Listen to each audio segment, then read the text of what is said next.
Al-Imam Ahmad bin Hanbal, salah seorang imam mazhab, dan beliau merupakan murid daripada Al-Imam Asy-Syafi'i, meskipun secara umur beliau dengan Al-Imam Asy-Syafi'i tidak begitu jauh, karena Al-Imam Asy-Syafi'i beliau lahir di tahun 150 Hijriah sampai dengan tahun 204 Hijriah, sedangkan Al-Imam Ahmad bin Hanbal beliau lahir sekitar tahun 164 Hijriah. Jadi sekitar perbedaannya antara 14 tahun. Dan beliau wafat pada tahun 241 Hijriah. Pernah suatu ketika Al-Imam Ahmad ditanya ketika beliau sedang melakukan rihlah untuk menuntut ilmu, karena beliau merupakan salah satu contoh ulama yang memiliki kesabaran yang sangat besar. Kebiasaan beliau adalah kemanapun beliau berada, kemanapun beliau menuntut ilmu, beliau akan membawa seluruh kitab yang beliau punya. Jadi berjalan misalkan dari satu tempat ke tempat yang lain, beliau bawa kitabnya itu dengan di belakang punggungnya, ya, seperti tas ransel seperti itu. Beliau pernah ditanya oleh seseorang, ila mata tastamirru fi talabil ilmi wa qad asbahta imaman lil muslimina wa aliman kabiran. Beliau ditanya, wahai Imam Ahmad, sampai kapan engkau terus seperti ini menuntut ilmu? Ya, karena merasa kasihan kepada Al-Imam Ahmad, ya. Tidak lelah memangnya, seperti itulah ibaratnya. Nah, sedangkan engkau sekarang ini sudah menjadi seorang pemimpin yang kaum muslimin dan sudah menjadi alim yang sangat besar, ya, sudah menjadi alim ulama itu. Maka beliau menjawab dengan singkat, ya, ma'al mahbarah ilal maqbarah. Jawaban ini menunjukkan bahwasannya menuntut ilmu memang butuh kesabaran ekstra dibandingkan melakukan aktivitas yang lain. Beliau katakan, bersama dengan bak tintaku, ya, kalau misalkan dahulu itu menulis itu kan mencelupkan penanya ke dalam tinta. Al-mahbar itu tempat tintanya, ya. Bersama tempat tintaku aku akan menuju sampai dengan kuburan, ya. Artinya sepanjang aku terus menuntut ilmu, maka sepanjang itu pula aku harus bersabar, ya. Ini adalah contoh yang diberikan oleh Al-Imam Ahmad bin Hanbal. Kemudian yang ketiga yaitu adalah adab seorang thalibul ilmi kepada gurunya, ya. Ini juga bagian yang sangat penting, karena kita mengetahui bahwasanya ilmu itu melekat pada guru, ya. Cara adab seorang thalibul ilmi kepada gurunya adalah dengan cara menghormati dan memuliakan. Kemudian yang berikutnya, memenuhi kebutuhan yang diperlukan oleh gurunya. Kemudian yang ketiga, mendoakannya. Kita bisa ambil contoh tentang bagaimana seorang thalibul ilmi menghormati dan memuliakan gurunya, seperti seorang Al-Imam Asy-Syafi'i, ya, memuliakan dan menghormati gurunya Al-Imam Malik. Jadi Al-Imam Asy-Syafi'i memang memiliki guru yang sangat banyak. Di antara guru yang paling berkesan di hati beliau adalah Al-Imam Malik. Ada juga guru beliau yang lain yang sangat berkesan, seperti guru beliau ketika beliau masih di Irak, ya, belajar di Irak, namanya Waqi' bin Al-Jarrah, salah seorang pakar hadis, ya, yang mana nama beliau diabadikan di dalam kitab syair beliau, Diwan Asy-Syafi'i. Di situ beliau pernah menuliskan tentang bagaimana takwanya seorang Waqi' bin Al-Jarrah, dan bagaimana seorang Waqi' bin Al-Jarrah memberikan nasihat yang sangat berkesan pada hati sang murid, yaitu Al-Imam Asy-Syafi'i. Pernah beliau tuliskan dalam kitab beliau Diwan Asy-Syafi'i, syakautu ila waqi'in su'a hifzi fa arsyadani ila tarkil ma'asi wa akhbarani bi anna al-ilma nurun wa nurullahi la yahdi lil 'asi. Imam Syafi'i pernah mengadu kepada gurunya yang bernama Waqi', ya, tentang buruknya hafalan beliau. Jadi ternyata Al-Imam Asy-Syafi'i itu pernah buruk dalam hafalan. Dan jangan kita bayangkan buruknya hafalan Al-Imam Asy-Syafi'i seperti buruknya hafalan di zaman kita ini. Karena Al-Imam Asy-Syafi'i itu, di antara kebiasaan beliau, kalau beliau membaca lembaran yang kanan, maka lembaran yang kiri beliau tutup dengan tangannya. Kenapa? Karena saking mudahnya beliau menghafal sesuatu. agar jangan sampai tercampur antara yang bagian kanan dan bagian kiri. Maka beliau untuk fokus pada yang bagian kanan, beliau tutupi yang lembaran kiri. Setelah hafal, maka beliau lihat yang lembaran kiri, beliau tutup yang kanan. Nah, pernah suatu ketika di dalam majlisnya Waqi' bin Al-Jarrah, Al-Imam Asy-Syafi'i itu agak sedikit menemukan kesulitan dalam menghafal, ya. Maka ketika beliau adukan kepada sang guru Waqi' bin Al-Jarrah, sang guru memberikan pesan, ya, farsyadani ila tarkil ma'asi, maka beliau memberikan aku petunjuk agar aku menghindari, ya, atau menjauhkan diri daripada kemaksiatan, ya. Wa akhbarani, dan beliau memberitahukan kepadaku bahwasannya ilmu itu adalah cahaya, dan Allah tidak akan pernah memberikan cahaya kepada seseorang yang bermaksiat kepadanya. Wa nurullahi la yahdi lil 'asi, ya. Ini salah seorang guru yang sangat memberikan kesan kepada Al-Imam Asy-Syafi'i. Dan memang betul ketika itu Al-Imam Asy-Syafi'i sebelum masuk ke majlisnya Waqi' bin Al-Jarrah, beliau tidak sengaja melihat dalam sebuah riwayat melihat tumit, ya, dari seorang wanita yang bukan mahramnya. Itu pun tidak sengaja.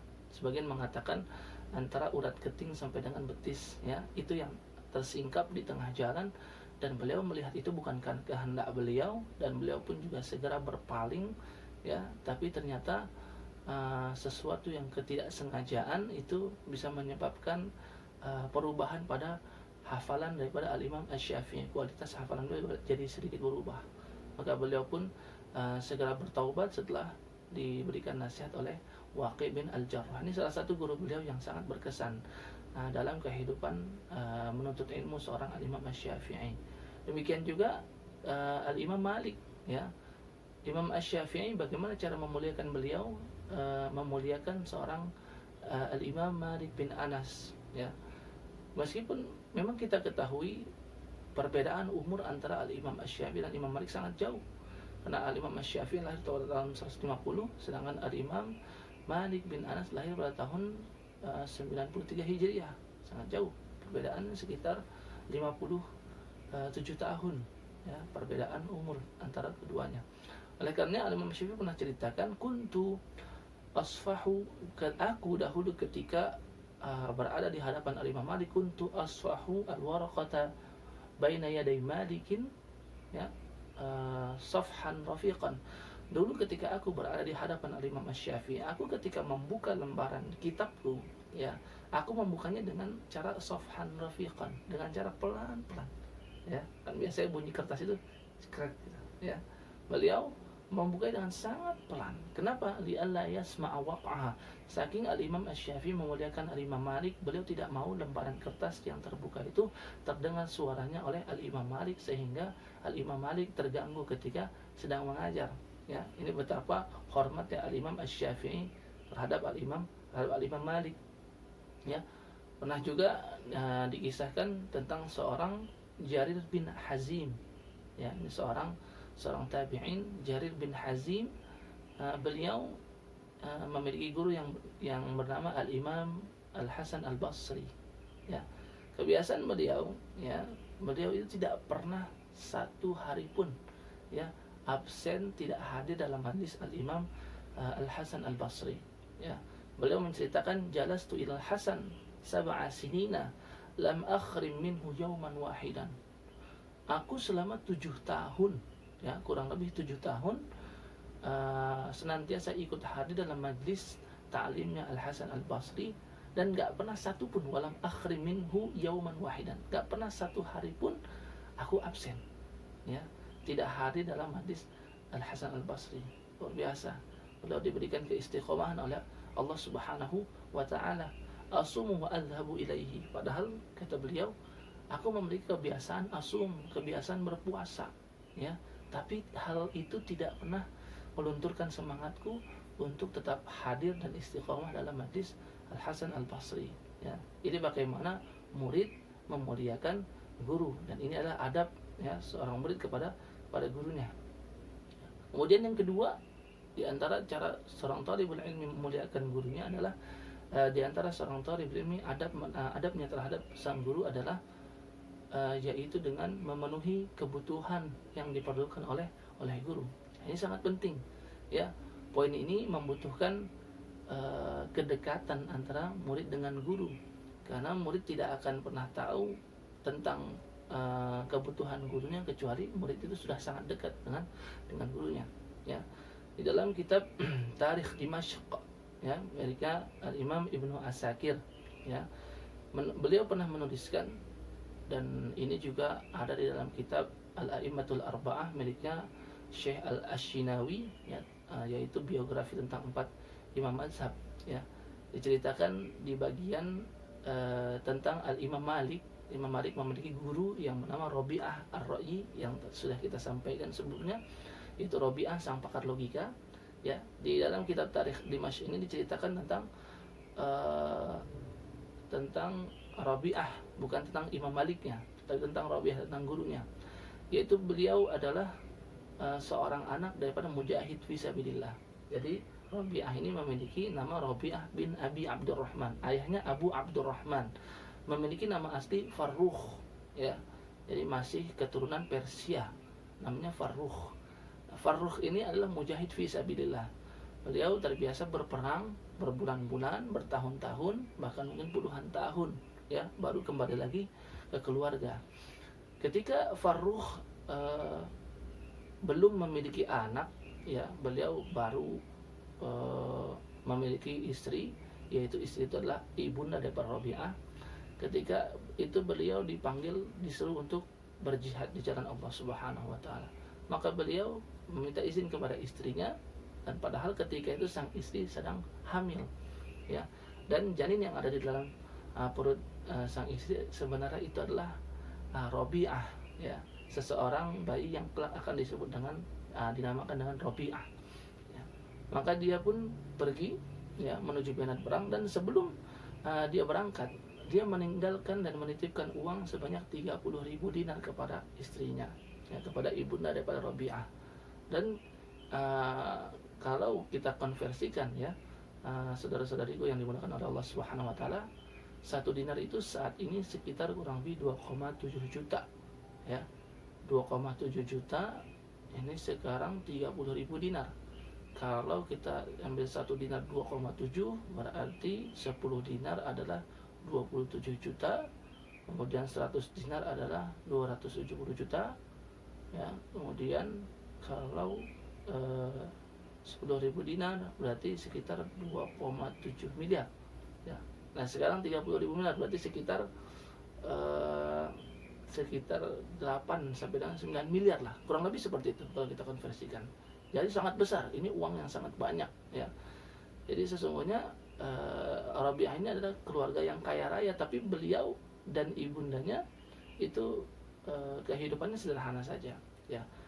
Ketika ditinggalkan uang 30.000 dinar, kemudian berangkatlah Farrukh menuju medan perang, dan tidak pulang selama berpuluh-puluh tahun ternyata. Rabi'ah pun lahir, ya. Rabi'ah tumbuh menjadi bayi, kemudian menjadi anak-anak, kemudian menjadi remaja, ya. Semasa remaja, Rabi'ah itu menuntut ilmu dari ulama-ulama yang berada di Madinah, ya. Dan kebiasaan ibunda daripada Rabi'ah itu memberikan hadiah kepada guru-gurunya Rabi'ah sebagai bentuk, ya, pemuliaan terhadap guru, ya. Karena kita ingin memberikan poin tentang memuliakan guru dalam hal memenuhi kebutuhan guru, ya. Jadi kemanapun Rabi'ah belajar, ya, maka sang ibunda tak akan segan-segan memberikan hadiah yang sangat banyak kepada sang guru. Sampai suatu ketika uang tersebut sudah habis, 30.000 dinar itu habis untuk pendidikannya Rabi'ah, ya. Jadi habis miliaran gitu, ya. Kemudian setelah beberapa puluh tahun ternyata Farrukh itu tidak mati syahid, ya. Beliau pulang dari medan perang, kemudian menuju rumahnya. Kemudian beliau datang ke rumahnya dalam kondisi, ya, membawa tombak, dan beliau sudah semakin tua ketika itu. Diketuklah pintu tersebut dengan tombaknya dengan keras. Tatkala dibukakan pintu, si Farrukh ini terkejut melihat yang membuka pintu rumah istrinya adalah laki-laki. Demikian juga sang tuan rumah Rabi'ah, ya. Ketika membuka pintu, dia melihat ada seorang laki-laki yang sudah tua, ya, mengetuk pintunya dengan tombaknya. Ini orang mau ngapain gitu kan? Ke rumah orang lain malam-malam, ya, menjelang subuh dengan tombak gitu, ya. Ini kalau misalkan kita di zaman ini orang ngajak ribut gitu kan. Maka keduanya saling berseteru. Kenapa? Kalau Rabi'ah mengatakan, ya doa Allah, wahai musuh Allah, untuk apa kamu datang ke rumah saya dengan membawa tombak? Demikian juga Nana Farruh gitu ya. Ya, beliau mengatakan, kamu ini laki-laki ngapain di rumah istri saya? Nah gitu ya. Maka perseteruan ini ya menyebabkan tetangga-tetangga di sekitar Rabi'ah itu pun berkumpul dan datang. Dan salah satu yang datang ketika malam itu adalah Al-Imam Malik yang masih belia beliau. Ya.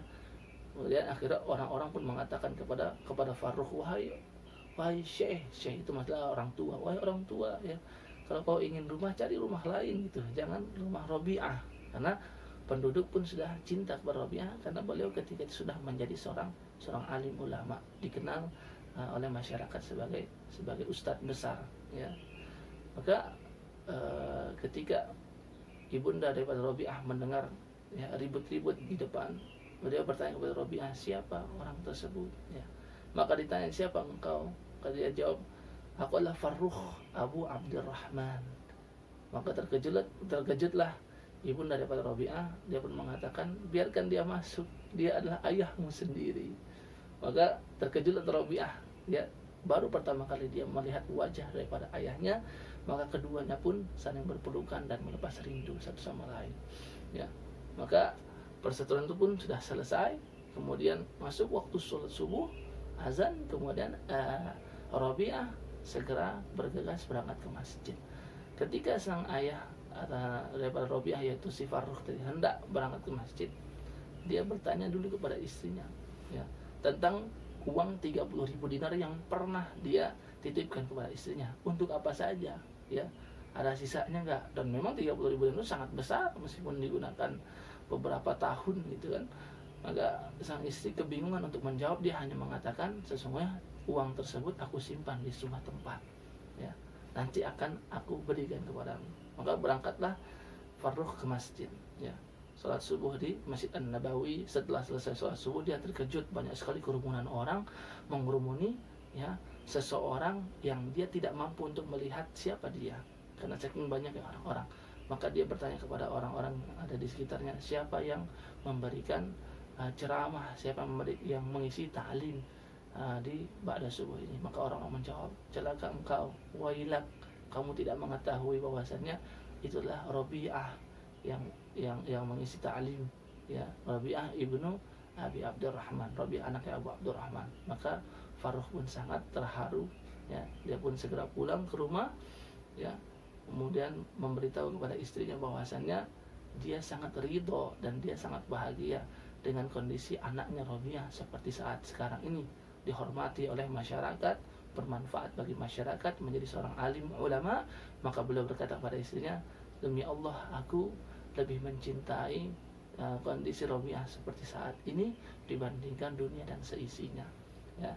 Maka sang istri melihat kesempatan ya untuk mendapatkan keridhaan sang suami ya, maka dia menceritakan tentang perkara 30.000 dinar yang dia habiskan. Maka sang istri bertanya lagi kepada sang suaminya, yaitu si Farruh ya, betulkah engkau ya lebih mencintai Rabi'ah yang seperti saat ini dibandingkan dunia dan seisinya?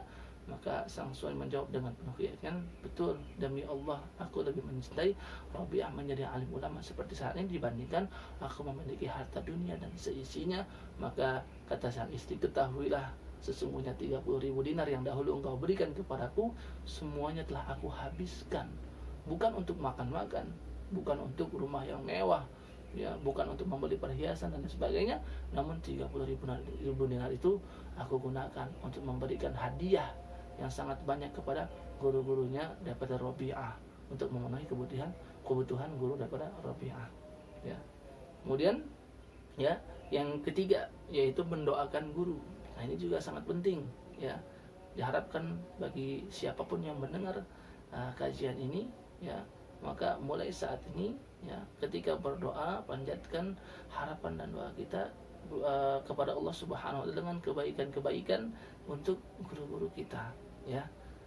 Imam Ahmad ya memiliki anak yang bernama Abdullah bin Ahmad. Abdullah pernah menceritakan tentang ayahnya, kana abi yad'u lil Imam Asy-Syafi'i wa yuksiru lahu du'a. Ayahku dahulu memiliki kebiasaan yaitu mendoakan kebaikan bagi Imam Syafi'i, dan sangat banyak doa-doa yang dipanjatkan oleh ayahku. Jadi anaknya pernah mendengar, ya, seringkali mendengar. Fakultu, pernah suatu ketika aku berkata kepada ayahku, ya, wa man Syafi'i, sebenarnya siapa sih Imam Syafi'i itu, maksudnya seperti apa sih sampai-sampai engkau mendoakan terus menerus, ya. Maka Imam Ahmad berkata, menjawab sang anak, ya, Asy-Syafi'iyyu kasyamsi lidunya wa kal afiyati linnas. Imam Asy-Syafi'i itu bagaikan mentari bagi dunia, ya, dan bagaikan obat penawar bagi manusia, ya. Fanzur hal li hadaini min khalaf. Kata sang ayah, perhatikanlah apakah ada sesuatu yang dapat menggantikan kedua hal ini, ya. Tidak ada yang mampu menggantikan mentari yang memberikan manfaat kepada bumi, dan tidak ada yang mampu menggantikan obat penawar di saat obat tersebut, ya, digunakan untuk menyembuhkan penyakit, ya. Maka Abdullah menceritakan, annahu makatha arba'ina sanatan ma bata lailatan illa wa yad'u lisyafi'i.